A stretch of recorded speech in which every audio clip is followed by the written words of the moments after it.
Cautivados por la palabra, bienvenidos una semana más. Después de haber reflexionado sobre el último libro de la Biblia, el Apocalipsis, os invitamos a reflexionar sobre el principio. De hecho, dijimos que tenían mucho que ver.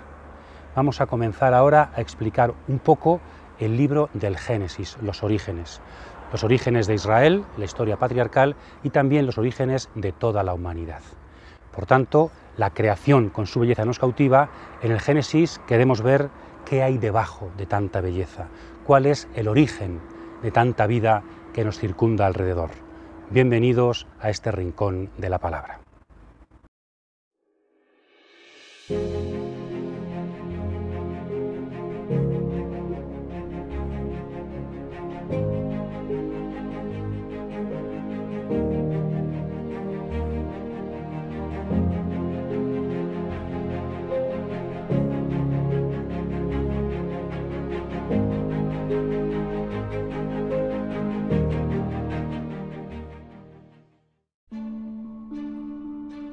En el principio creó Dios el cielo y la tierra. La tierra era caos y confusión. Oscuridad cubría el abismo y un viento de Dios aleteaba por encima de las aguas. Dijo Dios: haya luz, y hubo luz. Vio Dios que la luz estaba bien, y separó Dios la luz de la oscuridad. Llamó Dios a la luz día, y a la oscuridad llamó noche. Atardeció y amaneció, día primero.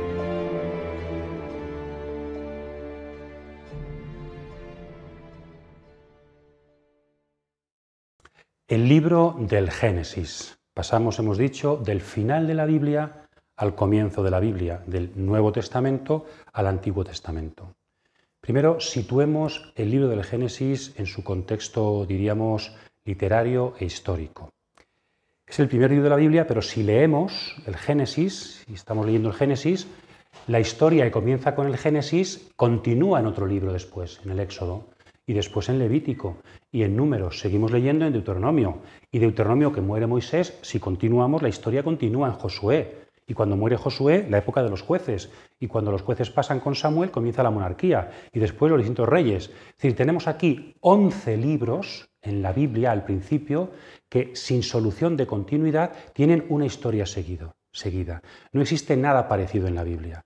11 libros en donde la historia se sigue.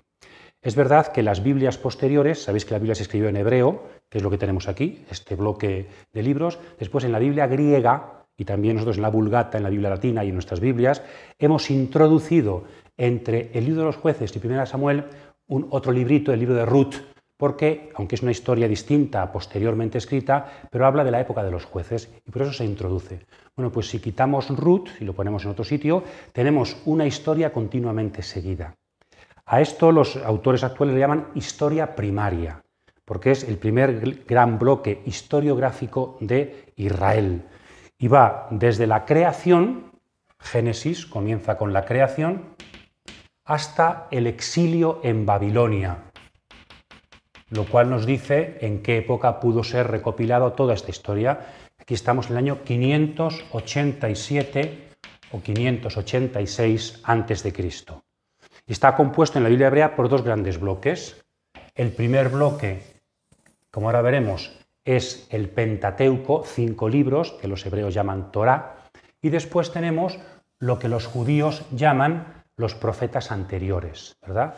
Que es desde que se conquista la tierra, Josué, hasta el exilio, hasta que son expulsados de la tierra, Segunda Reyes. Por lo tanto, hay que situar el Génesis como el comienzo de un gran proyecto historiográfico sin paralelo en la Biblia de la antigüedad israelita. Después no tenemos nada parecido.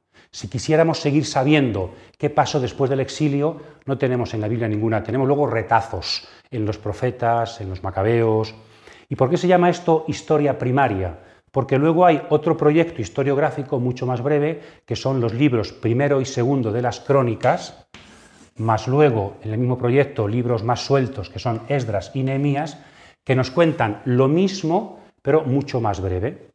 Primera Crónicas comienza también con Adán, aunque tiene pocos relatos, son todo genealogías, y Segunda Crónicas acaba con el regreso del exilio, 539.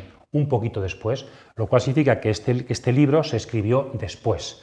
Y luego, estos son historias de la reconstrucción de Israel después del exilio. Por lo tanto, es interesante ver el Génesis como un gran proyecto historiográfico de qué ha sido la historia de Israel hasta ahora.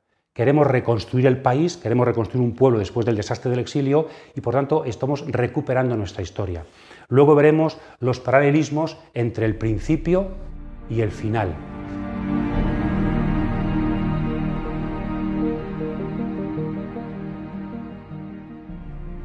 Dijo Dios: haya un firmamento por en medio de las aguas, que las separe unas de otras.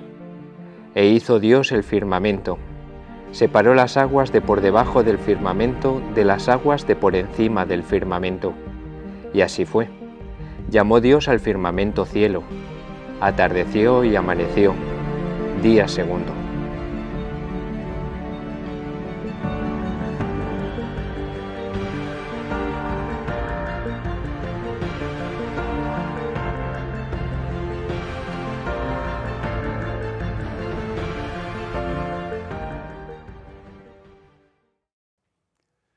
Bien, hacemos como un zoom, ¿verdad? Dejamos la historia primaria, 11 libros, y vamos a la primera parte de esa historia primaria que los hebreos llaman, los judíos en la Biblia hebrea llaman Torá, ¿verdad? El nombre de estos 5 libros, Génesis, Éxodo, Levítico, Números, Deuteronomio, para ellos es Torá, que significa ley. Son los 5 primeros libros de la Biblia, que es para ellos la parte más importante, mucho más importante que los profetas y que otros escritos sapienciales, salmos, la Torá de Moisés, la ley. Eso es lo que tenemos que cumplir para poder ser poseedores de la tierra. Después, en la traducción griega de la Biblia, a estos 5 libros se les llamó ya no Torá, sino Pentateuco. Penta en griego significa 5 y teujo significa estuche, lugar donde colocar los rollos. Ya sabéis que antiguamente no había libros como los que tenemos ahora en códices, sino que las hojas se ponían juntas y luego se enrollaban. Entonces, 5 estuches, 5 rollos. Nombre hebreo y nombre griego de los 5 primeros libros de la Biblia. En estos libros se nos cuentan en el fondo 3 historias muy sencillas. En Génesis se nos cuentan 2 historias. Los capítulos 1 al 11, luego lo explicaremos más despacio, más resumido, es la historia originaria antes de Israel. Es decir, desde Adán, primer hombre, hasta Abraham, primer israelita. Y después, los capítulos restantes del libro del Génesis, Génesis 12 al 50, se nos explica la historia patriarcal. Los primeros patriarcas, que son principalmente 3 más 12 hijos, ¿verdad? Abraham, Isaac, Jacob y las 12 tribus, los 12 hijos de Jacob. Entonces, orígenes de la humanidad antes de Israel, orígenes de Israel, patriarcas. Y después, estos 4 libros nos cuentan una tercera historia que, como es más importante, se le dedica mucho más espacio, que es, en el fondo, la historia de Moisés. Comienzan con el nacimiento de Moisés y terminan con la muerte de Moisés. Pero no es Moisés el protagonista, sino que Moisés es el conductor del pueblo. Se nos cuenta la gran epopeya de la liberación de Egipto, como después explicaremos, y la marcha por el desierto y la alianza en el Sinaí. Por tanto, es la experiencia del éxodo, Israel saliendo de Egipto y llegando a las puertas de la tierra prometida. Por tanto, esta tercera historia, podríamos ver, es la historia de Moisés conduciendo al pueblo hasta las orillas del río Jordán para poder entrar, después ya en Josué, en la tierra prometida. 3 historias: orígenes de la humanidad, orígenes patriarcales de Israel y orígenes, diríamos, históricos del pueblo como pueblo. Aquí es una epopeya de los patriarcas que van viajando, construyendo, y aquí es la epopeya del pueblo, que en ese primer viaje o éxodo va a nacer como pueblo en el desierto, en la alianza con Dios, después de ser liberado.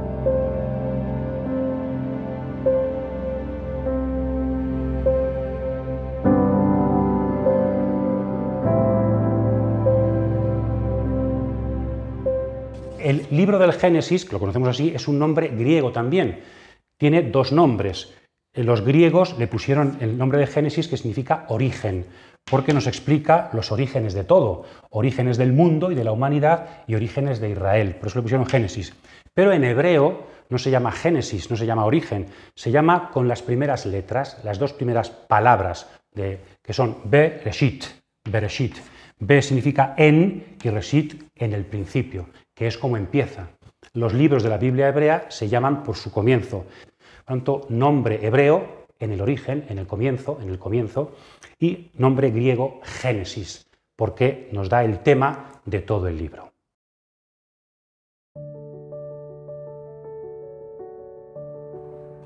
Dijo Dios: acumúlense las aguas de debajo del firmamento en un solo conjunto, y déjese ver lo seco.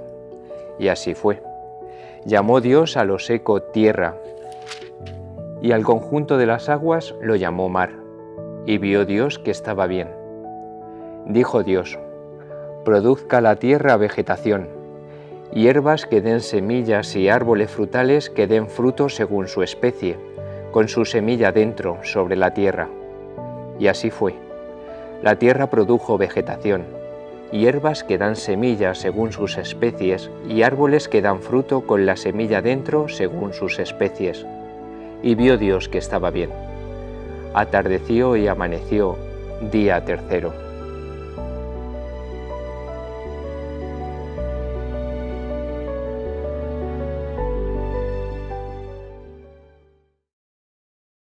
Entonces, como hemos dicho, el Génesis es un libro interesante, orígenes, dobles orígenes. Tiene dos grandes partes, capítulos 1 al 11, capítulos 12 al 50.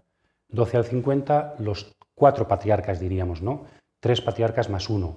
Abraham, su hijo Isaac, su hijo Jacob, y luego las 12 tribus, los 12 hijos, pero de ellos se insiste sobre todo en la historia de José, como luego veremos.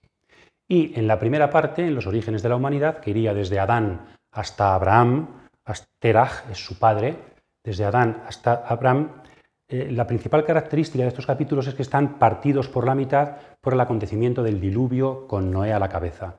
Es decir, la humanidad se divide en la etapa antes del diluvio y la etapa después del diluvio.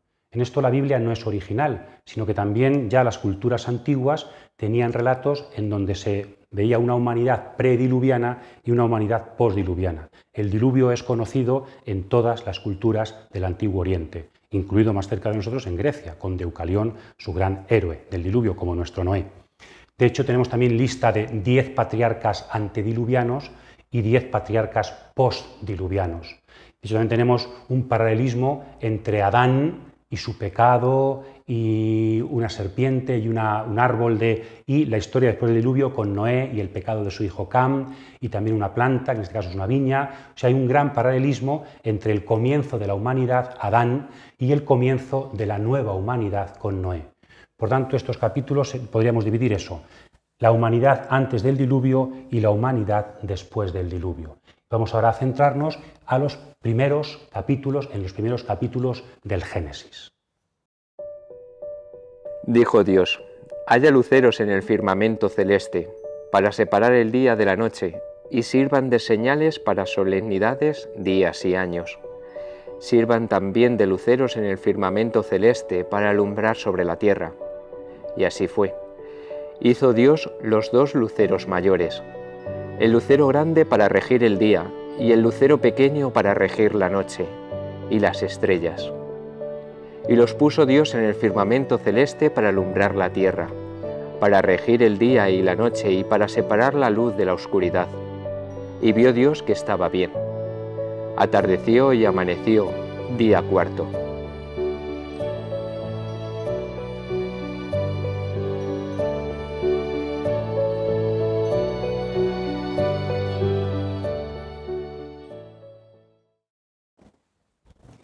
La humanidad antes del diluvio. Desde los capítulos 1 al capítulo 6, ¿verdad? Capítulos 1, 2, 3, 4 y 5, y en el capítulo 6 empieza el diluvio. Los preparativos. Lo primero de todo que tenemos en los capítulos 1, 2 y 3 sería la creación del mundo, que después explicaremos más despacio. Una primera idea que querría que tuviéramos clara es, como hemos dicho antes, en las culturas de la antigüedad también tenemos relatos sobre el origen de la humanidad y sobre el origen del mundo y de los dioses. Ahí tenéis una lista, sobre todo de nombres mesopotámicos de la antigua cultura de Sumer y Akkad, después también de Babilonia. Y también el último es un historiador griego, Hesíodo, ¿verdad? Tenemos más ejemplos todavía. Entonces, en estos aparece la creación del mundo, también aparece el diluvio, aparecen muchos rasgos en común con la Biblia. Es decir, la Biblia no es una revelación que cae como una roca del cielo, sino que tiene que ver con la historia de los hombres y sus reflexiones. Entonces hay cosas que en la Biblia se dicen que también se dicen en otros sitios. El ejemplo más claro es el diluvio. Pero podemos establecer, voy a decir aquí, siete diferencias importantes entre los relatos de los orígenes de la antigüedad y la Biblia, que es, en ese sentido sí es un poco diferente. Está en continuidad con la humanidad, pero nos trae cosas nuevas. Enumero 7 características novedosas de los relatos bíblicos. La primera es, esto es importante, que en la Biblia no hay teogonía, esa palabra importante, teogonía. Es decir, en la Biblia hay cosmogonía. ¿Qué significa agonía? El origen, cosmos, del cosmos. En cambio, en los relatos griegos y en los relatos mesopotámicos hay también el origen de los dioses. ¿Cómo fueron creados los dioses? En la Biblia, en cambio, no se dice cómo fueron creados los dioses, porque no existen los dioses. Dios no ha sido creado. Es decir, la Biblia parte desde el principio de un monoteísmo radical. Dios crea de forma soberana, como veremos. Por lo tanto, en la Biblia no hay ningún resto de teogonía, sino solamente cosmogonía, origen del mundo. A veces los niños preguntan, ¿verdad? ¿Y quién creó a Dios? Pues la cuestión, Dios es el increado. Dios es el origen sin origen, el que todo lo origina. En segundo lugar, el mundo no es fruto de una lucha entre el bien y el mal, Marduk, en el mundo mesopotámico contra Tiamat, el océano primordial. Entonces vence el bien y pone el orden frente al caos. No, en la Biblia, en algunos textos posteriores puede haber, pero desde el principio Dios es soberano, no hay ningún poder frente a Él. Puede haber poderes supeditados a los que vence, pero ningún rastro de dualismo. El mundo es fruto de la soberanía de Dios. El mundo es bueno. El mal veremos, pero el mundo creado por Dios es todo bueno. Por tanto, nada de lucha, sino de soberanía de Dios sobre todas las cosas. En tercer lugar es que Dios crea, como es soberano, crea por la palabra. En el capítulo 2 veremos una forma más simbólica que moldea al hombre, pero Dios crea por la palabra es todopoderosa. Y dijo Dios, exista el mundo, exista el firmamento, y el firmamento existió, exista el sol y las estrellas, y el sol existe. Es decir, Dios pronuncia y crea. Es una perspectiva profética. La palabra de Dios es viva y eficaz, creadora. No solamente mueve la historia, dicen los profetas, sino que ha originado la historia. Dios dice y hace, hágase, hágase y se hace. Así comenzó la historia de la humanidad. Igual que, por cierto, la historia de la nueva humanidad comienza con el hágase de la Virgen María respondiendo al Creador. Pero eso es un paréntesis distinto. Pero el mundo comenzó con el hágase de Dios que pronuncia su palabra sobre el silencio del ser y de esta forma nace la creación. En cuarto lugar, según las teogonías, las cosmogonías antiguas, los dioses crean a los hombres para servirles, para no trabajar los dioses, y de ahí está el sentido uno de los sentidos principales del sacrificio es hay que dar de comer a los dioses. Para no trabajar los dioses crean a los hombres. Aquí nada de eso. Dios no crea al hombre para que trabajen para él, al revés. Quien da el alimento es Dios al hombre, que crea todo el paraíso para que pueda comer de él. Cuarta, muy importante diferencia. También nos dirá después Isaías que los dioses de los paganos son llevados a hombros por los paganos, y en cambio el Dios de Israel lleva sobre sus hombros a Israel, como el buen pastor, ¿verdad? Es decir, no somos nosotros los que servimos a Dios, no somos nosotros los que damos de comer a Dios y los que le llevamos, es Él quien nos da de comer, quien nos lleva, quien carga con nosotros.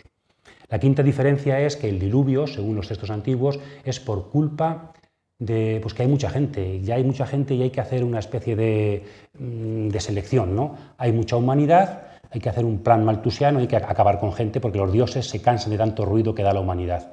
Nada de eso hay en la Biblia. A la Biblia no le estorba la gente. El diluvio en la Biblia es fruto del pecado de los hombres, no del ruido de los hombres. No es la superpoblación el problema del diluvio, como en los textos antiguos del Antiguo Oriente, sino que es el pecado de los hombres. Una humanidad en pecado y Dios reconstruye esa humanidad. Sexta diferencia, también los astros en todas las culturas antiguas están divinizados. Nada de eso en la Biblia. La Biblia es una gran lucha frente al sincretismo, no divinicéis las criaturas. el sol, la luna, las estrellas, son criaturas de Dios para darnos vida y señalar las estaciones, la luna, pero no divinicéis a la luna, como la diosa Sin en Mesopotamia, o el dios Atón, sol, o el dios Amón y Ra en Egipto. Y la séptima diferencia es que, a diferencia de las culturas antiguas, aquí se recrea, se centra sobre todo el texto bíblico en la creación del hombre y la mujer, la creación del ser humano. Esa es la gran característica del texto bíblico, que le importa el hombre. Diríamos el principio antrópico de que hablan los filósofos y los físicos también alguna vez, ¿verdad? Dios crea todo por el hombre, Dios crea todo para el hombre. Una característica fundamental de los textos bíblicos que rezuman una limpieza, un monoteísmo, un optimismo por la creación que no existe en los demás textos de la antigüedad. Dijo Dios: bullan las aguas de animales vivientes y aves que revoloteen sobre la tierra frente al firmamento celeste. Creó Dios los grandes monstruos marinos y todo animal viviente que repta y que hacen bullir las aguas según sus especies, y todas las aves aladas según sus especies. Y vio Dios que estaba bien. Dios los bendijo diciendo: sed fecundos, multiplicaos y henchid las aguas de los mares, y las aves crezcan en la tierra. Atardeció y amaneció, día quinto.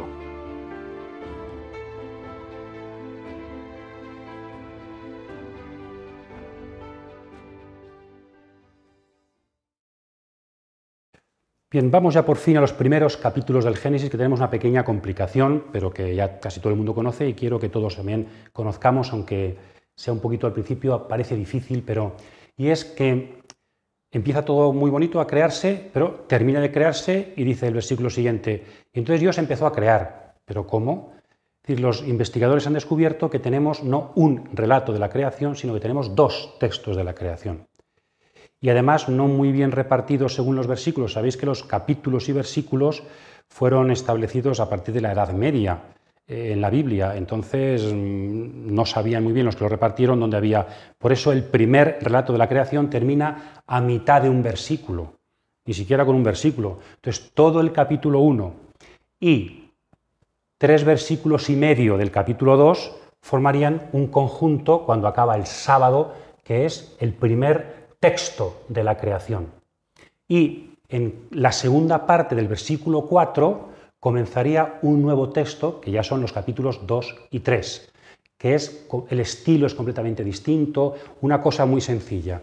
En este primer texto, el ser humano, varón y mujer, es creado lo último de todo, es lo último de las criaturas. En cambio, en este texto, el ser humano es creado lo primero, antes que los animales es creado Adán. Y la forma de crear muy distinta. Por tanto, dos relatos, seguramente de época distinta y también desde perspectivas muy distintas. Esto no sucede solo aquí, sino que en todo el Pentateuco, en los 5 primeros libros de la Biblia, también los investigadores han encontrado que no es un libro uniforme escrito una vez por siempre, sino que se recogen diversas tradiciones que no se han querido perder y por eso a veces aparecen cosas repetidas, ¿verdad? Porque seguramente hubo una historia primitiva de la humanidad y luego hubo otra que se insertaron juntas. Hoy las teorías están muy difíciles, pero que sepamos que hay muchas cosas repetidas o muchas interrupciones que llaman la atención. Por ejemplo, tenemos 2 relatos de la vocación de Moisés, Éxodo 3 y Éxodo 6. Repetidos. Tenemos 2 versiones del Decálogo, de los 10 mandamientos, Éxodo 20 y Deuteronomio 5. Entonces tenemos 2 relatos de la creación. Hay muchas cosas repetidas, interrumpidas, porque la historia del texto ha sido muy larga y se ha recopilado muchos siglos después tradiciones muy antiguas. Pues aquí tenemos 2 formas de entender el origen de la humanidad. El primer texto se le llama sacerdotal porque parece que la perspectiva desde la que está escrita es una escuela de sacerdotes en torno al templo. Y al segundo se le llama yavista, porque llama a Dios con el nombre de Yahvé, y se creía que era de la época de Salomón, pero bueno, hoy eso está muy en duda. En cualquier caso es un texto distinto, mucho más narrativo, el segundo, y narra más que el origen del mundo, el origen de esta historia nuestra, el origen del pecado, por qué va mal la humanidad, por el pecado, luego veremos. En cambio el primero es más el origen de todo, desde la perspectiva sacerdotal. Pues hablemos un poquito de este primer relato que os invito a leer porque es muy sencillo, es muy esquemático, más que un relato es un himno, es un texto litúrgico donde aparece siempre de forma repetitiva todo, ¿verdad? Comienzan las cosas por la tarde, no por la mañana, como el horario de las vísperas, ¿verdad? Como el horario de la oración. Bien, digamos algunas cositas de este primer precioso texto de la creación.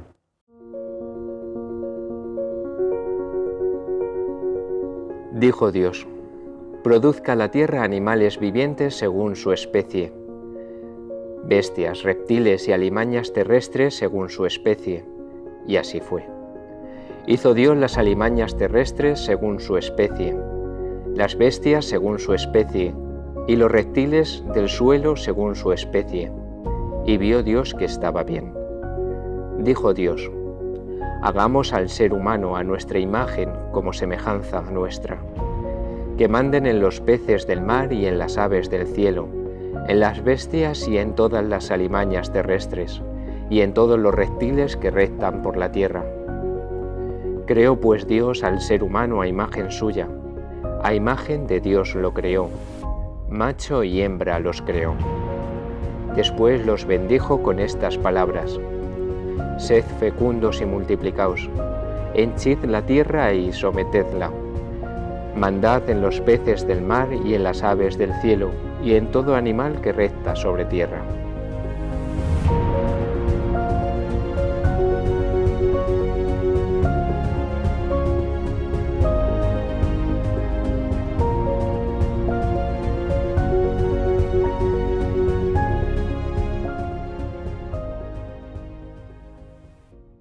Bien, digamos algunas cositas de este primer precioso texto. Seguramente se escribió durante el exilio, siglo VI a.C., o un poquito después, siglo V a.C. O sea, estamos hablando de hace 2500 años. Se escribió este texto para, frente a los dioses de Mesopotamia también, la versión bíblica del origen del mundo.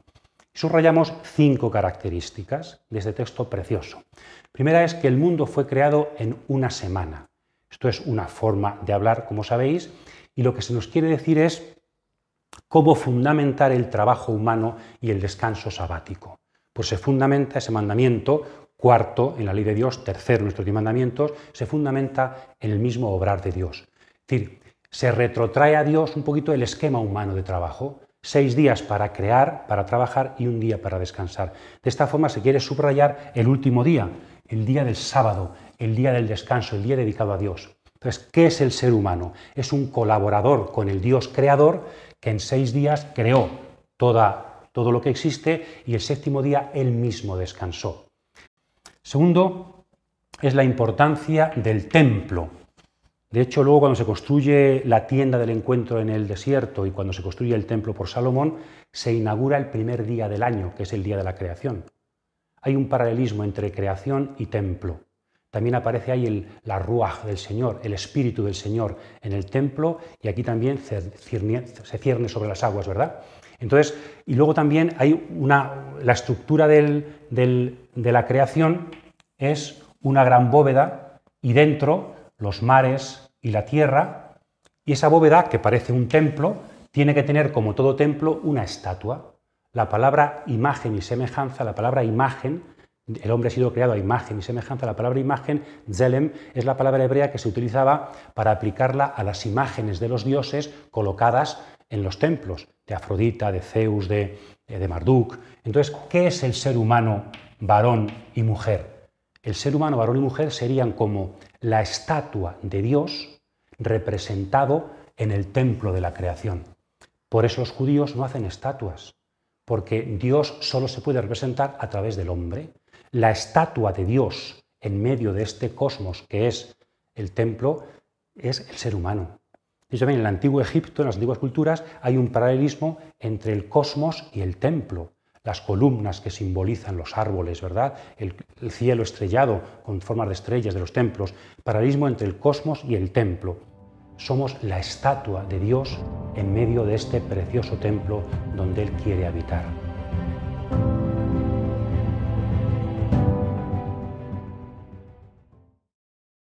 Seguimos. Tercera idea importante, se trabaja en 7 días, esos 7 días, trabajo en 6 días, pero se hacen 8 obras, porque el último día, el viernes, el 6º día, Dios crea a los animales y crea al ser humano. Por eso dicen los judíos, aunque no se dice explícitamente, que los animales se crean el viernes por la mañana y el ser humano se crea el viernes por la tarde, ¿verdad? Es la última obra y además más despacio, más ralentizada. Hagamos al ser humano. Dios parece como que para hablar, como que piensa primero antes de pensarlo y se habla a sí mismo, que algunos ven el origen de la Trinidad, ¿verdad? Una especie de guiño a la Trinidad, a la revelación futura de la Trinidad. Hagamos al ser humano a nuestra imagen y semejanza. Bien, entonces el sexto día por la tarde, creado el ser humano. Algunos ponen esto en relación con lo que pasó luego un viernes por la tarde muchos siglos después. Jesús de Nazaret muere en la cruz, el viernes por la tarde. Es decir, el hombre fue creado cuando Jesús murió. Con Jesucristo muerto en la cruz y María a sus pies, está naciendo una nueva humanidad. Un viernes por la tarde también. Y 8 obras y 10 palabras. 10 veces dice Dios la palabra y dijo Dios, 10 palabras. ¿Cómo se dice 10 palabras en griego? Decálogo. Es decir, está clarísimo que los que han compuesto esto quieren relacionarlo con los 10 mandamientos. Después Moisés dará 10 mandamientos, las 10 palabras se llaman en hebreo y en griego, decálogos, 10 palabras. Por tanto, el que aquí Dios pronuncie 10 palabras es para establecer un paralelismo entre la creación y la ley. Es decir, en el fondo, el ser está obedeciendo a Dios en su decálogo original. Lo que tiene que hacer el hombre que ha sido creado libre es también obedecer a Dios en su decálogo particular. Cuando el ser obedece a Dios, hay orden y fecundidad. Cuando el ser humano obedece la ley de Dios, hay también orden y fecundidad. Si el ser dejara de obedecer a Dios, si el hombre deja de obedecer a Dios, si deja la palabra de ser referencia para nosotros, el caos llega, el pecado nos derrota y la muerte se aproxima. Por tanto, precioso paralelismo con el templo y con la ley, con los 10 mandamientos. Después, todo va en perspectiva, como veis, sacerdotal. Es un texto sacerdotal. Y para los sacerdotales es muy importante la separación. Separación en tribus, separación. En el fondo, ¿qué es un templo? Es un trozo de tierra separada. ¿Qué es un objeto del templo? Un objeto normal, pero separado para simbolizar la sacralidad. ¿Qué es una persona consagrada? Pues una persona normal y corriente que ha sido consagrada. ¿Y por qué el atrio del templo, por ejemplo? En el templo existen en Israel como muchos niveles de separación, ¿no? Está el mundo, está la tierra santa, dentro de eso Jerusalén, dentro de Jerusalén el templo, dentro del templo el recinto de los gentiles, después más dentro el recinto de Israel, más dentro de los sacerdotes, más dentro el santo, el Sancta Sanctorum. Es decir, todo es una separación, ¿no? ¿Esto por qué? ¿Por qué le gusta tanto la separación a esta perspectiva sacerdotal? Dios irá separando el cielo de la tierra, con el arco del cielo, ¿verdad? Las aguas de arriba de las aguas de abajo, separa lo seco de las aguas, separa las criaturas por especies, varón y mujer. ¿Qué significa la separación? Pues no lo sé absolutamente, pensadlo vosotros, pero creo que hay una perspectiva muy positiva aquí, al menos 2 ideas muy interesantes, y es que sin separación no existe la vida. Es decir, cuando todo lo confundimos, la confusión es caos.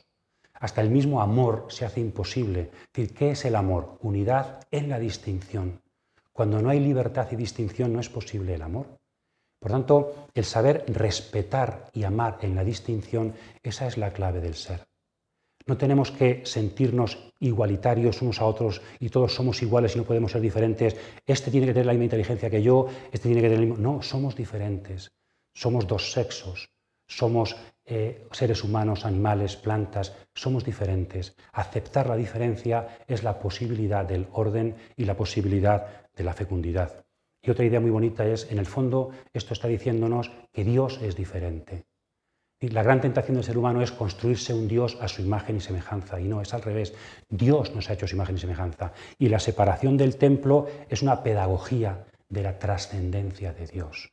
Dios es el totalmente otro. Dios no es como nosotros, no podemos imaginárnoslo. Por eso las diferencias que vemos en el mundo, en el fondo nos hablan de Dios diferente, del gran Dios que por amor nos ha creado y se ha acercado a nosotros, siendo como es, tan diferente, tan inimaginable, tan misterio para nosotros. La diferencia es una gran escuela de humanidad y de religiosidad. La diferencia hace posible el amor verdadero. Por tanto, separación y, como decimos, orden. También las antiguas culturas dicen que los dioses pusieron en el caos orden. Cuando hay caos, tanto en una habitación, como en unos papeles, como en una biblioteca, como aquí en la cabeza, uno puede tener muchas ideas, pero si están caotizadas, si están desordenadas, no valen para nada. Un ordenador puede tener muchos datos, pero si no sabe buscarlos, por tanto, el orden es principio fundamental de fecundidad. Pues lo que Dios hace, desde la perspectiva sacerdotal, es también poner orden en las cosas. De hecho, el orden hace posible la ciencia, el orden hace posible que funcione una empresa, el orden hace posible que yo haga un buen examen, el orden hace posible la estantería, que yo pueda guardar las ideas en su sitio, y el orden es fundamental en todos los ámbitos del ser. La confusión, la mezcla y el desorden es siempre principio de caos y de infecundidad. Pero te compadeces de todos, porque todo lo puedes, y pasas por alto los pecados de los hombres para que se arrepientan. Amas a todos los seres, y no aborreces nada de lo que hiciste, pues, si algo odiases, no lo habrías creado. ¿Cómo subsistiría algo si tú no lo quisieras? ¿Cómo se conservaría si no lo hubieras llamado? Pero tú eres indulgente con todas las cosas, porque son tuyas, Señor, amigo de la vida.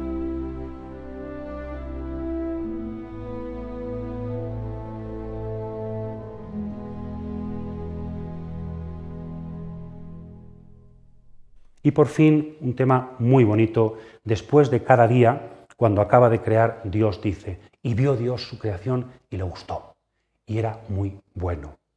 Tov, en hebreo, bueno, que luego los griegos traducen por kalos, que significa bueno y también bello. Es decir, la creación le gusta a Dios. En la creación todo es bueno, todo es hermoso. De hecho, gracias a la hermosura de la creación y a la bondad de la creación, podemos acceder a Dios, origen de toda belleza y de toda hermosura y de toda bondad. Cuando crea al ser humano, no dice, vio Dios que era bueno, sino que después dice, vio Dios que todo era muy bueno. Esto podemos interpretarlo como que cuando ha terminado la obra, y sobre todo al ser humano, ya no hay solo bondad, sino que hay mucha bondad. En cambio, los rabinos en Israel dicen una idea distinta pero interesante, os la comento. Y es que esto todo era muy bueno, lo dice un poquito después, pero inmediatamente después de crear al hombre no dice vio que era bueno, espera un poco. ¿Y qué dicen los rabinos? Porque la creación es toda buena, pero Dios ha creado al hombre en la ambigüedad. Es decir, el hombre por sí tiene que llegar a ser bueno, dicen los rabinos. El hombre tiene que construir su bondad, el hombre es libre. Una idea muy bonita, pero que tenemos que matizar con la otra. Es verdad que el hombre tiene que construir su bondad, pero el hombre ya es bueno por naturaleza. Si uno escarba mucho en sí mismo, estoy convencido, si escarba mucho, seguramente ve mucha suciedad y mucho pecado. Pero si sigue escarbando, verá bondad. Dios no puede crear nada malo, porque no lo habría creado. Este es el tema del libro de la sabiduría, que es de un optimismo radical. Todo es bueno, Dios no puede crear el mal. Por tanto, yo puedo ser muy radicalmente pecador. Yo y muchas personas puedo haber hecho un mal, pero en el fondo, mi condición de criatura, que es más radical que mi condición de pecador, yo soy bueno, porque he sido creado por el Señor. Es verdad que puede estar tan escondido que ya estoy convirtiéndome, pero todo es bueno y todo es amable. En el fondo, ¿cuál es nuestra misión muchas veces en la historia? Ayudar al otro y a mí mismo a que descubra ese fondo radical que es merecedor de amor y de cariño, porque Él es bueno, aunque no lo sepa. Aunque haya hecho mucho mal, está bien hecho, como la inteligencia. Podemos vivir épocas de mentira, épocas de violencia, pero el ser humano está bien hecho y no puede durar en el mal. Siempre el bien vencerá, porque Dios está presente y porque también el hombre ha sido bien hecho.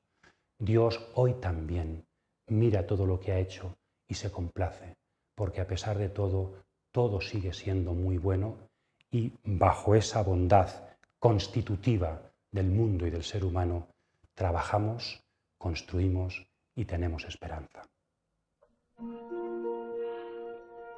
Cautivados por la palabra, leemos, meditamos, estudiamos la palabra de Dios, la Biblia, porque nos gusta, porque nos cautiva, porque buscamos el rostro de aquel que es la palabra.